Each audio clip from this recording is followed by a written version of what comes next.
wish we weren't here. I wish our Republican colleagues in the White House had shown more seriousness from the start.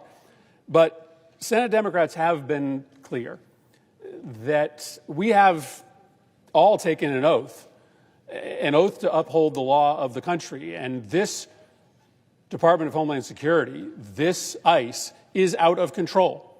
They are tear gassing our children's schools. They are killing American citizens. They are disappearing legal migrants. I went down to Texas a couple weeks ago and sat across a table from 2 elementary school students who had been detained illegally for 6 weeks over Christmas while their mother was at home. It was a choice ICE made to traumatize and terrorize these children. Those children were alive on the outside, but dead on the inside. So, yes, we believe we have a constitutional obligation to only fund a Department of Homeland Security that is obeying the law. And this Department of Homeland Security is not obeying the law. So I am hopeful that these discussions will continue. But frankly, we had plenty of time to get a deal in the last 2 weeks. And the lack of seriousness from the White House and from Republicans not getting language until last night has put us in the position we are in today. We want to fund the Department of Homeland Security, but only a department that is obeying the law. And for that reason, I would object. The objection is heard. Mr. President. Recognized the senator from Alabama. Look, I'm going to say it one more time. We wanted more time. Democrats asked for 2 weeks. Our concern was that 2 weeks wasn't long enough. It took the Democrats a week to articulate what it is they wanted. They articulated it via press conference and via tweet, not by conversation. Let's be clear, not by conversation. Then it took them a number more days from Wednesday to Saturday to come up with legislative text. We then did the same thing, working back and forward. Look, you've seen advancements made from the administration. We saw a big announcement made today by Tom Homan. There is no way that you can't say we're working in good faith. We want to continue this conversation, but yet you're penalizing a TSA agent. A TSA agent is going to go without a paycheck. Why? So that you can posture politically. I'm over it. Everybody on that side of the aisle knows that ICE and CBP will continue to be funded. They're going to continue to enforce the law just as they should. Who's going to pay the price? It's the TSA agent. It's the person working at FEMA who already went 43 days without a paycheck, who's trying to figure out how to make things work. I have reports of TSA agents sleeping in their car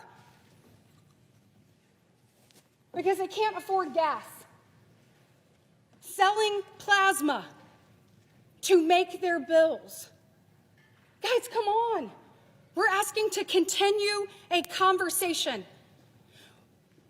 When the Biden-Harris failed border policies allowed for millions to come across our border unvetted, when there were American citizens who paid the price in that moment, Mr. President, like Jocelyn Nungary, who was 12 years old and raped and left under a bridge, like Laken Riley, who fought for her life for 17 minutes, Mr. President, before her skull was bashed in.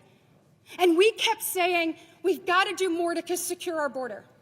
And our Democratic colleagues said that takes legislation. It can't be done. Well, we know that's not true because all we needed was a new president who secured our border and helps to make our country safe. Look, I believe we are a nation of immigrants. We're also a nation of laws.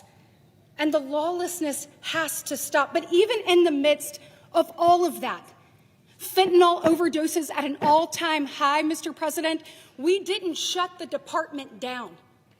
Not one time. And today, Democrats are choosing to shut the department down. We have exchanged texts. That's what you do in a negotiation. You work to find a pathway forward. There was an announcement today that shows we are operating in good faith. I don't know why people who have nothing to do with this are going to have to pay the price for us continuing to work to find a pathway forward. Mr. President, it would be different if we had thrown up our hands and said, nah, we're not going to send you anything back. We want this to work. We believe in our laws, we believe in enforcing them, and we believe in the men and women who do that. And so this is an unfortunate day.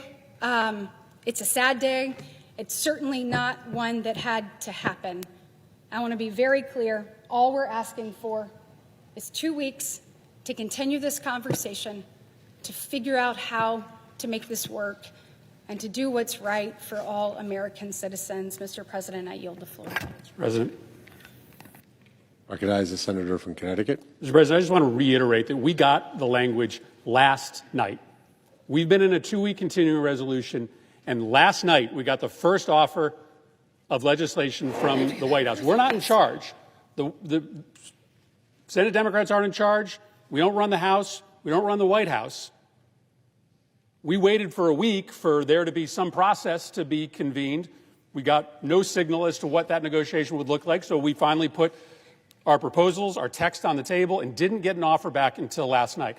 My wish is for my Republican colleagues to be just as upset as they are about what is going to happen next week at TSA or at FEMA as for the children that are being traumatized right now in this country, who are being thrown in what's called the baby jail outside of San Antonio, the lives that are fundamentally changed by an immigration policy that is out of control, to have concern for the American citizens who have been killed simply exercising their First Amendment rights, to care about the 4 million Americans who are losing their insurance as we speak because this administration has chosen to put money into a lawless immigration enforcement operation instead of protecting people's health care.